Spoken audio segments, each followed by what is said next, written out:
Assalamualaikum warahmatullahi wabarakatuh. Oswald Kupe lahir di Jerman pada tanggal 3 Agustus 1862 dan meninggal pada tanggal 30 Desember 1915. Ia adalah seorang psikolog struktural Jerman pada akhir abad ke-19 dan awal abad ke-20. Kupe yang kurang dikenal dibandingkan dengan mentor Jermannya yaitu Wilhelm Wundt merenovasi psikologi eksperimental pada masanya. Dalam obiturai, Alois Fischer menulis bahwa tidak diragukan lagi Kupe adalah pendiri kedua dari psikologi eksperimental di tanah Jerman, karena dengan setiap perubahan basis dia membuat pernyataan bahwa laboratorium eksperimental harus disediakan. Kupe belajar sebagai mahasiswa doktoral dan asisten Wundt di Universitas Leipzig. Meskipun idenya berbeda dari Wundt ketika ia mengembangkan penelitiannya sendiri, Kupe memberikan kontribusi yang signifikan pada bidang psikologi. Beberapa di antaranya masih relevan sehingga saat ini, termasuk introspeksi eksperimental sistematis, pemikiran tanpa imajinasi, rangkaian mental, dan abstraksi. Pemikiran dari Oswald Kupe. Kontribusi psikologis paling terkenal yang muncul dari laboratorium Würzburg terkait dengan keyakinan realisme filosofis Kupe. Karya ini berfokus pada gagasan pemikiran tanpa imajinasi, yang merupakan keyakinan bahwa ada signifikansi objektif yang dapat dikemukakan dalam pengalaman yang tidak selalu terkait dengan kata, simbol, atau tanda tertentu. Kupe mengantisipasi gagasan pemikiran tanpa imajinasi dalam karya awalnya. Dia mengemukakan eksperimen untuk menunjukkan bahwa kemampuan kita mengenali sesuatu yang pernah dilihat seseorang tidak terkait dengan apa kita dapat mengingat gambarnya atau tidak.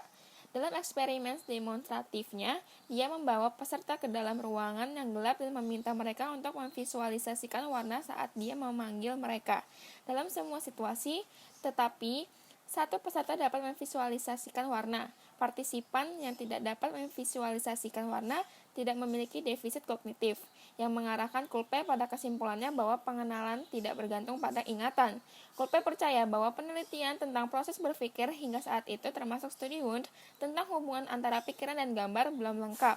Dipengaruhi oleh minatnya pada filsafat, Kupe percaya bahwa ada sensasi perasaan atau presentis tertentu yang tidak dapat dijelaskan atau dikaitkan dalam pikiran dan gambar.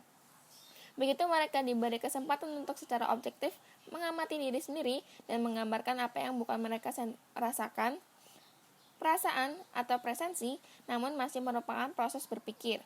Kupe dan rekan-rekannya mengidentifikasi kebutuhan akan definisi dan konsep baru selain yang sudah ada.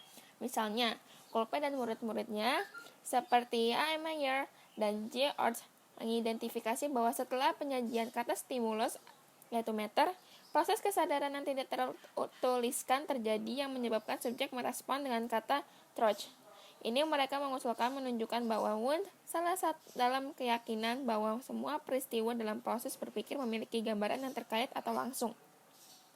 Penelitian mereka meskipun tidak sempurna dengan menggunakan metode introspeksi eksperimental sistematis yang Kupe dan para siswa telah kembangkan dan sempurnakan, membangun landasan bagi penelitian pemikiran tanpa imajinasi yang masih relevan dan diperdebatkan dalam bidang psikologi saat ini. Buku karya terbitan dari Oswald Kupe mencakup berbagai materi pelajaran yang mempengaruhi minatnya pada psikologi. Contoh topik publikasinya termasuk logika, estetika, filsafat, dan epistemologi. Buku besar pertamanya diterbitkan pada tahun 1893 adalah Gründers der Psychologie.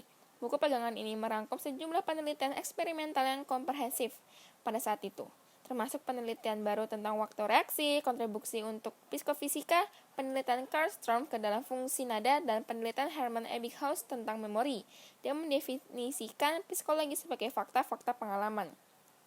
Pada tahun 1897, Kupe menerbitkan buku pegangan berjudul Pengantar Filsafat. Buku ini adalah panduan untuk filsafat masa lalu dan sekarang pada masa itu, dan teks dasar bagi mahasiswa Jerman tidak hanya filsafat umum, tetapi juga psikologi, logika, etika, dan estetika. Dalam buku tersebut, Kupe juga melihat pada hubungan tubuh dan pikiran, dan dalam melakukannya mengambil posisi dualistik. Kupe juga memberikan gambaran yang jelas tentang hubungan fisik dan psikis, atau dengan kata lain ilmu alam dan psikologi. Dia mengidentifikasikan kemungkinan dari apa yang dia sebut sebagai substansi pikiran. Dia berteori bahwa materi dan pikiran adalah abstraksi dari pengalaman pikiran. Dia mempercayai bahwa jika materi membutuhkan gagasan tentang substansi, mengapa pikiran tidak membutuhkan substansi juga? Pada tahun 1912, Kulpe menerbitkan Über die Modern Psychologie des Denkers yang diterjemahkan ke dalam bahasa Inggris. Sebagai On the Modern Psychology of Thinking, dalam buku ini dia melihat kembali fokusnya pada metode introspeksi eksperimental sistematis. Dia percaya bahwa sebelum introspeksi eksperimental sistematis ada, penelitian tentang pemikiran tidak lengkap. Dia juga percaya bahwa memiliki substansi hanya melaporkan sensasi, perasaan, dan presentasi. Dalam penelitian pemikiran sangat membatasi karena tidak memberikan kesempatan yang dapat diterima untuk mengidentifikasi apa yang bisa ditangkap, bukan sensasi, perasaan, atau presentasi. Terima kasih sudah menonton video ini sampai habis.